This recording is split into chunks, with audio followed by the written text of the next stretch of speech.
My name is Vince. I'm a dancer. I love my job and I can't wait to tell you why. I run a company called Urban Movement Arts. I run a company called Move Makers Philly. I run a company called Philly Music Factory, as well as Say Yes Philly.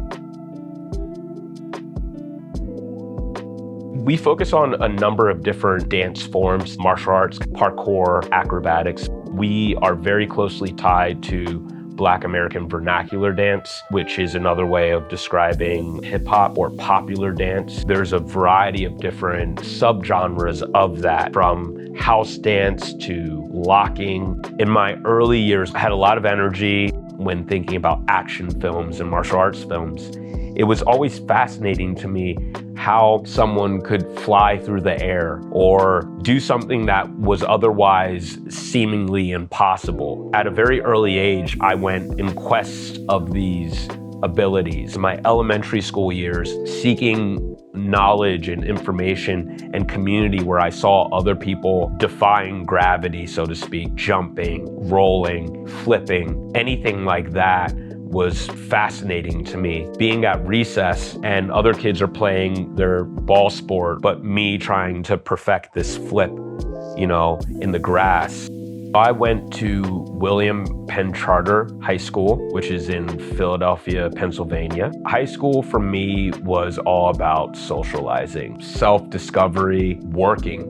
I worked in high school. Any opportunity that I had to hang with friends, going to the mall or going to the movies, organized activities were very important and a lot of fun. For a certain period of time, soccer was a major sport for me, but then mostly wrestling and martial arts. I had the privilege of traveling around the country, competing, and that created a lot of order for me. I went to Villanova University just outside of Philadelphia. I was a double major in English and philosophy with a minor in Africana studies. I took everything from classes that focus just on Shakespeare or classes that focus on African literature. I took classes that dealt with all of the writings of C.S. Lewis and Tolkien. When I was in college, my mentor, Monsell Durndon, was a teacher at University of the Arts. I was just hanging out with him, and there were all these people with their hair wrapped up in a bun and walking around in tights and stuff like that. It was very foreign to me.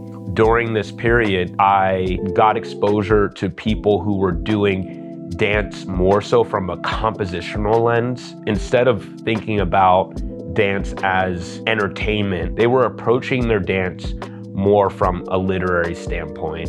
I never really had this transformative moment where, dance is a career. I was maybe 2 years into having my current business before I actually identified it as a business. My workspaces are pretty dynamic. For the most part, they're open spaces where people can move and create. The tools, materials, and equipment for my job really depends on what we're doing. We have dance, which is pretty straightforward. We need open space. On occasion, we need mirrors. For music practice, you obviously need instruments, you need music stands. In the case of martial arts and acrobatics, you need safe floors. We use uniforms, we use mitts or gloves. It really is specific to whatever we're doing. We're not a nonprofit organization, so our ability to strive is based on having services and products that have a clear demand and need in the community. Coming up with product and services that is authentic and true to us, that has enough draw and attraction to a critical mass of people, is a constant equation that you're working with. You have to always work at that.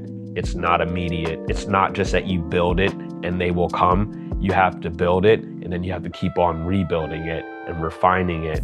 And so that's endless work. The most fun and rewarding parts of my job, witnessing growth and development. Young people are sponges, and if they're exposed to something and they learn and they do it, they will get better. Young people have the capacity to become excellent at anything. One of the most cool things about now that didn't exist when I was coming up was YouTube and social media. And that's where dance is happening. The people who are getting the work as dancers now are people who are at the forefront of doing street dance, which is vernacular dance, doing popular dance, dances that you see on the internet. You can learn that all by just being hungry, studying YouTube, and then go take a dance class at your local dance studio to learn some of the classical technique, become vicious and dope when you're a teenager, and then go right into the industry if you want to be a performing dancer. Thanks for watching. I hope I've inspired you to find a cool job that you can love for life.